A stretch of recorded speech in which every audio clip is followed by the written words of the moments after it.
When it comes to SNK fighters, my favorite series has always been the Samurai Shodown games, and so rightfully this year signals the series' return to the forefront. Samurai Shodown 2019 has been out on other consoles for a few months now, but let's find out if the Switch release can hack this franchise reboot or not.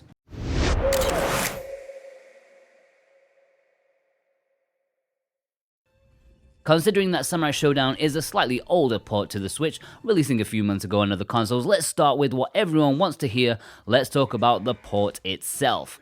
I'm sure many of you were wondering about the frame rate, and it is 60 frames per second, thankfully. Whether this is totally 100% solid or not is not for me to say for sure, but when I was playing it I did not notice any dips, and that's what's important. Some background elements run much lower, for example some animals hanging around have very few frames of animation, which does look quite odd and cheap, but as long as it keeps the gameplay performing solid, that's what's important. Visually the game does look a bit basic on the Switch, but it was never designed with AAA visuals in mind, focusing on the performance first and foremost. It's a very stylized fighting game made on the Unreal 4 engine. Characters are chunky, lines are thick, and colours are harsh and contrasting. It stands out for sure. I think it holds up well enough, although obviously nowhere near as appealing as some of the hand-drawn 2D fighters out there, with some visual effects looking a little bit rough. Taking it on its own, however, and you've got a decent enough looking game that I especially thought looked good in handheld mode. The port itself seems very solid, as long as you're all about performance rather than visuals. Outside of the gameplay, I love the presentation that SNK have put into this one. The menus look cool and the cutscenes, especially the Japanese woodblock paintings of the cutscenes, the faded colour, it looks absolutely gorgeous. Just a brief mention to the story. If you're into the lore, I believe chronologically it's the second game in the Samurai Shodown universe. Personally, fighting game stories don't really interest me in how they fit into the overall series universe, but the individual stories of each of the characters in their arcade mode are always interesting to check out, as brief as they are. Most standard arcade fighters do this, and I've been more impressed with what's on offer here in terms of story, rather than something like SNK Heroines, BlazBlue Cross Tag Battle, Blaze Strangers, and so on, for whatever that's worth to you.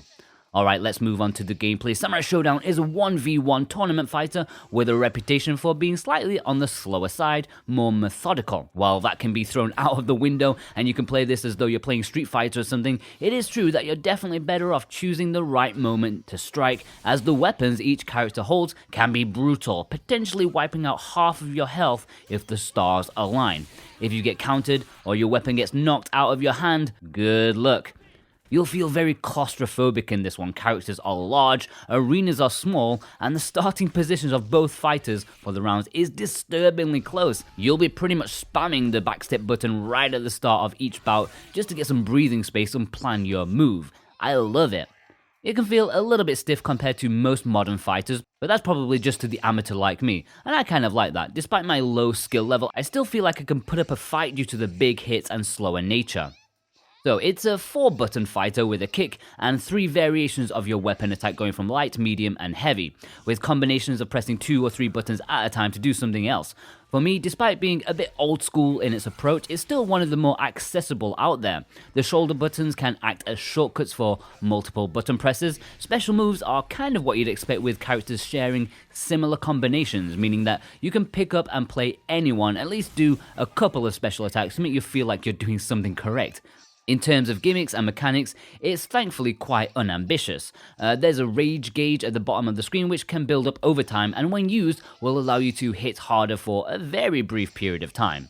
Now, I'm not usually one to moan about the adequacies of the Switch's Joy-Cons. Usually they perform admirably for me no matter the game, but I do think in Samurai Shodown, for whatever reason, they didn't seem entirely up to scratch, as the D-pad, or lack of, made inputs slightly less responsive than I would have liked. I quickly switched to my trusty 8-bit do SN30 Pro Plus with its nice little D-pad and satisfying buttons, and all was golden. While obviously a fighting stick is preferred for hardcore fighting enthusiasts, something like this is highly recommended by myself for, a more casual approach. Check out my review of it afterwards. There are only 16 characters, although there is DLC, but each character's story mode will last you around 30 minutes depending on your skill level. Most of the characters are fan favourites returning with only 3 brand new characters. I think it's a good choice to go this way, allowing the fans of the older games to settle in nicely to what could kickstart the franchise back to life and produce sequels in the future. One can hope. The series was never overloaded with characters, so pretty much all the iconic characters are here, and because they all have been owned to perfection over the years, there appears to be very good balance. It doesn't feel like anyone is particularly overpowered, at least to my eyes, but you can't trust my eyes when it comes to pro fighting games. I think most people will perhaps begrudge the lack of content though. At least compared to some generous fighters out there, there's a story mode which I do honestly feel is worth playing through with every character just to see their unique endings. Something which I love fighting games for, but outside that, there's the only really competitive online play to keep you going, which is not what I'm after personally. Although you can keep it casual or ranked if you want to for those that are interested. There's obviously a standard fight for you and a friend or a CPU, and then there's basically a mode which lets you fight other people's ghost fighters, basically a CPU which is molded on the fighting styles of other players around the world. It's quite threadbare, but that's generally a complaint that I have with most fighting games anyway. For me, the story modes is enough to keep me happy, and perhaps I'd play one-on-one with a friend should the opportunity arise, but I wish there could have been a little more to, for the single player like myself. You can unlock movies, music, and so on, but as far as I'm aware, these come naturally from just playing the story mode rather than going out of your way to do anything particularly special. Before we get into the other sections of this review, if you've enjoyed it so far and you found it useful, consider hitting that subscribe button for all the latest Switch reviews, plus a lot of features. We've been doing a lot of these in this festive period. It's the end of the year, and we've been trying to do something a little bit special at the end of year celebration as such. So we've got lots and lots of content for everyone. Plus, once we hit 50,000 subscribers, we'll be giving away a Nintendo Switch Lite, plus weekly giveaways of eShop credit on our Sunday Bargains video.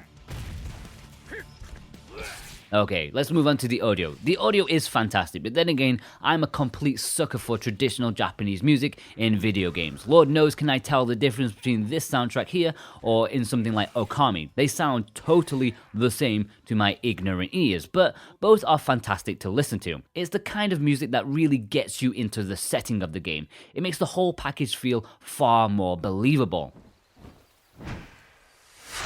It's worth noting that Samurai Shodown doesn't actually release in the West until early next year. I'm playing the Asian version, which my friend kindly lent to me for review since he downloaded it from the Japanese eShop. Yes, both the physical versions of the Hong Kong and Japanese ones, as well as the Japanese eShop version, all have English, so you can play early like me. And just in case you weren't aware, it's actually called Samurai Spirits in the East. If you fancy picking it up, then there are import links in the description below if you want a proper physical copy, like everybody should, plus some links as to where you can find some Japanese eShop credit, which you'll need if you want to download it. Or you can just wait until next year for a Western release. On the Japanese eShop, there are 2 versions, a standard and deluxe version. The standard is going for 6,980 yen, and the deluxe version is priced at 9,100, although there is a discount at the time of writing this review, but may have ended by the time I actually get it out to you guys. But yeah, that's a pretty penny. In Western money, that's $63 or £48 for the first one, and $83 or £62 for the second price. That is a lot, but nothing unusual for a fighting game. At the time of this video, the Western price isn't known. Is it worth it for that Japanese price? Well, as someone who is only a very casual appreciator of fighting games, perhaps not. Hence why I borrowed it from a friend rather than importing myself, even though I do like the series more than most other fighters. For hardcore fighting fans, then it's a decent price, but there is better value to be found out there. Dragon Ball FighterZ, as an example, is always on sale and offers just as much good fighting stuff with, more content. But it is the return of what always was a fairly niche series, and SNK aren't exactly swimming in money these days, so if you do want to support them for dipping into their back catalogue to return classic series, then it's a fair enough price to, give your support. Overall, Samurai Shodown is a very welcome return to a much-loved but perhaps niche series. It holds up well on the Switch, although it's perhaps not the best version to play, but of course you knew that already. If you're into a slightly different type of fighter, something a bit more tactical, then it's a fine option for you to have in your Switch library. And even though the system is ripe with the genre, you know that I've played many for review, this is really something a bit different, and one of my favorites despite me hardly being a fighting aficionado. You know, it's tough to give it a final rating though due to the price and seemingly low amount of content, but in comparison to the other fighting games that I've played and reviewed on the Switch, for me this one is an 8 out of 10. Right guys, head over to watch my video of all the best Nintendo Switch imports of this year, considering this is an import for the time being. I'm sure there'll be something that takes your fancy that perhaps you didn't even know about. Also, check out my weekly physicals video for all the Switch releases on a cartridge this week, plus, as mentioned in the review, my video taking a look at the SN30 Pro Plus. We'll see you guys over there, take care.